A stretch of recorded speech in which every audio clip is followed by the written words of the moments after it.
Cultiva tu mente no es un podcast de superación personal. Es un podcast de salud mental. Los acompañaremos en este viaje Natalie Salas y Yamit Sanabria. En este primer episodio vamos a tratar un tema muy interesante, Natalie, como lo es la ansiedad, y para eso nos llegó un correo electrónico para poderlo tratar. María es una mujer de 35 años de edad que en su adolescencia ha sido nerviosa, tímida, le daba miedo hablar en público y expresar lo que siente. Durante años, sus nervios, miedos e inseguridades le impidieron participar en muchas actividades sociales y afectó su rendimiento académico. Sin embargo, con el tiempo, esta situación fue aumentando y le estaba ocasionando problemas en su vida en el ámbito también de otros aspectos, hasta generarle síntomas físicos como lo fueron sudoración excesiva, manos frías, no podía dormir, ataques de pánico con palpitaciones fuertes y también le faltaba la respiración. Estos casos son más comunes de lo que creemos frente a la ansiedad. ¿O qué podemos contar frente a eso, Natalie? Bueno, Yamit, la ansiedad tiene de fondo una emoción y es el miedo. El miedo es una emoción natural del ser humano que tiene una función específica y esa función es alertarnos de algo, ¿sí? O protegernos de algo. ¿Está bien tener miedo? Sí, o sea, reconocer que lo sentimos está bien. Exacto, Yamit. Entonces, en el caso de María. De María, gracias. María nos explica que es algo que venía cuando era pequeña, un miedo a la exposición, un miedo a exponerse públicamente. Listo. Y eso le ocasionó unos problemas en el ámbito académico, en el ámbito social. Y hoy en día ya se problematizó, ya que la ansiedad puede ser visible o invisible. Visible es cuando ya aparecen unos síntomas y unas manifestaciones en nuestro cuerpo, sudoración en las manos, palpitaciones, dolores de cabeza. Es tanto al límite que creemos que podemos desmayarnos, que ya llega un ataque de pánico. Y unos invisibles que ya vienen asociados con unos mecanismos de interrupción. Yo lo digo así, de esta manera, y es que esos invisibles están acompañados de traumas, heridas, miedos que se agudizaron en algún momento. Algo que me parece muy interesante de esto, Natalie, es que nos cuenta desde la infancia cómo se va desarrollando. A veces no le prestamos atención a problemas de salud mental a los niños. ¿Tú crees que hoy en día esto deberíamos tener una mayor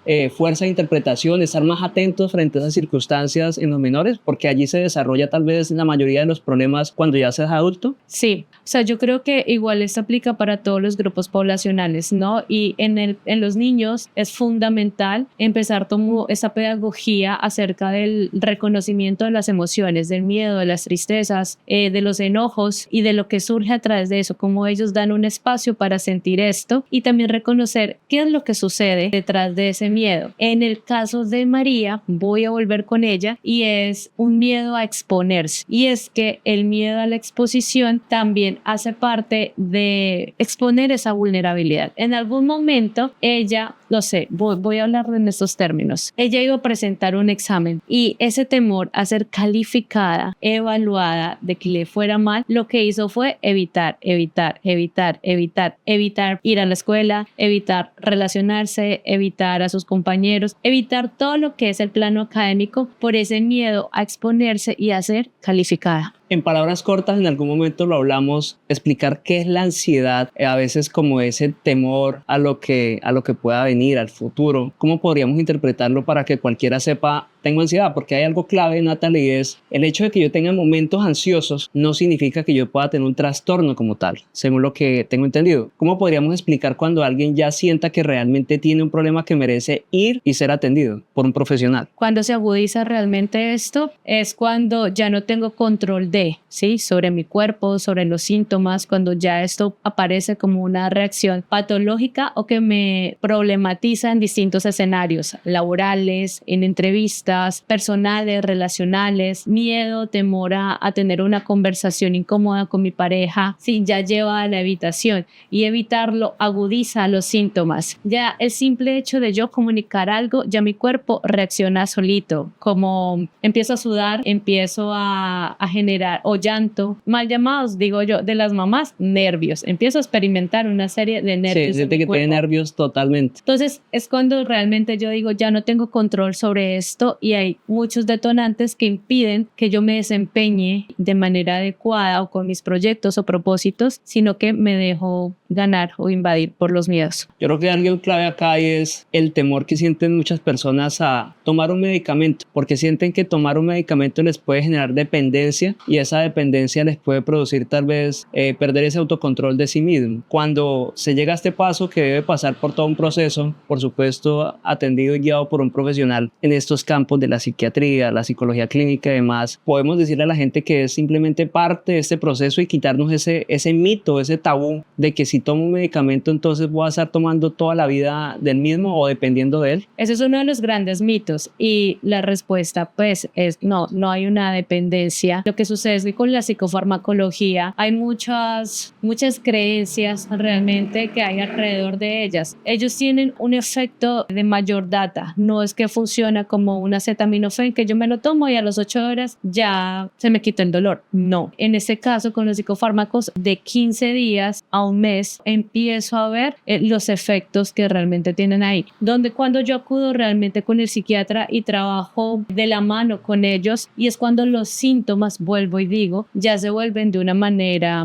problemática, que no controlo y que se detonan en cualquier escenario, en cualquier contexto. Cuando yo dice perdí el control de eso, tanto mis ataques de pánico como la sensación de sudoración excesiva, usualmente dan resequedad en los labios o la sensación constante de que voy a sufrir un infarto, por ejemplo, ahí ya empiezo y acudo con esto para estabilizar estos síntomas que están dando y está viviendo mi cuerpo y acompaño terapéuticamente, si ya a través de un psicólogo o terapeuta o psiquiatra especializado en terapias, hacer un seguimiento a esto, pero desmitificar la psicofarmacología sí es necesaria, se tiene que pedagogizar más porque siempre está un miedo a la dependencia donde no hay, a los efectos adversos, donde cualquier medicamento realmente genera este efecto, pero cuando se da un seguimiento y yo necesito estabilizar mi cuerpo, mi sistema nervioso, realmente acudo a los especialistas en este caso. ¿Qué técnicas crees que son importantes tener en cuenta para manejar momentos de ansiedad que son vitales? No sé, siempre la gente habla de meditar, respirar, el ejercicio. ¿Esas prácticas tienen un efecto real o son simplemente como las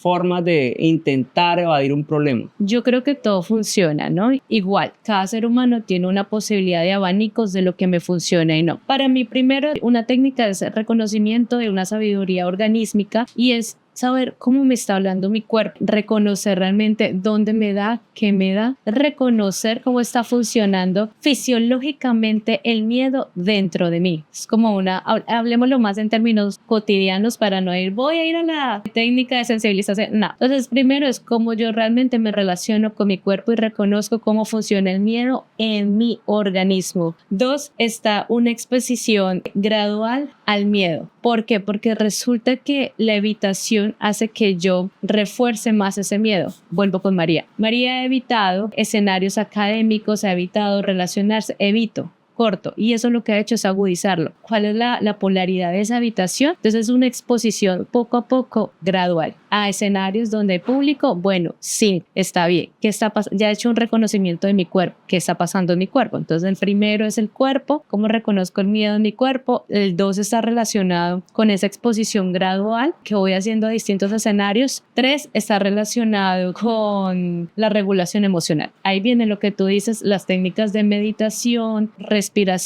¿Qué me demuestra a mí que estoy viva? Respirar. Y ese entrenamiento de regulación emocional hace que yo pueda realmente, no en los momentos difíciles, o sea, entrenarme a través de la respiración, siempre, cotidianamente, pequeñas dosis de respiración, cuando me despierto 5 minutos, antes de acostarme 5 minutos. Empiezo a entrenar mi cuerpo para regularlo emocionalmente en los momentos de crisis. Y por último, son habilidades que yo voy teniendo conmigo misma que me van funcionando, habilidades que me generen confianza, habilidades que me generen una aceptación radical de las situaciones. La ansiedad está llena de control. A mayor control, mayor es la ansiedad. Entonces, ¿cómo contrarresto realmente esto? generando habilidades de confianza para mí. Pues yo creo, Natalie, que un paso elemental es reconocer que podemos llegar a tener ese problema, porque a mucha gente le cuesta reconocerse, le cuesta pensar que puede estar viviéndolo por la falsa creencia que es estar loco, que tiene problemas mentales profundos, no sé. La gente a veces se deja llevar mucho por estas formas, crean como una caricatura de lo que es realmente un problema mucho más serio. Entonces, el primer paso es como tal ese, pero hay que avanzar también en la búsqueda de ayuda profesional, que igual es lo que buscamos en este espacio, simplemente dar unas orientaciones de lo que puede ser, y algo fundamental es que sigan escribiéndonos para tener conceptos que puedan ayudar a mucha gente hoy en todas partes a tener una mano de ayuda, y este proceso lo queremos hacer a través de Cultiva tu Mente. Un mensaje final frente a los temas de ansiedad que pueden estar viviendo muchas personas. Yo siento que cuando los miedos nos invaden, creemos que nos estamos asfixiando o ahogando realmente, pero podemos encontrar redes, apoyos y reconocer ciertas habilidades que no vemos a través de la emoción para poder acompañarnos en esos miedos que estamos sintiendo.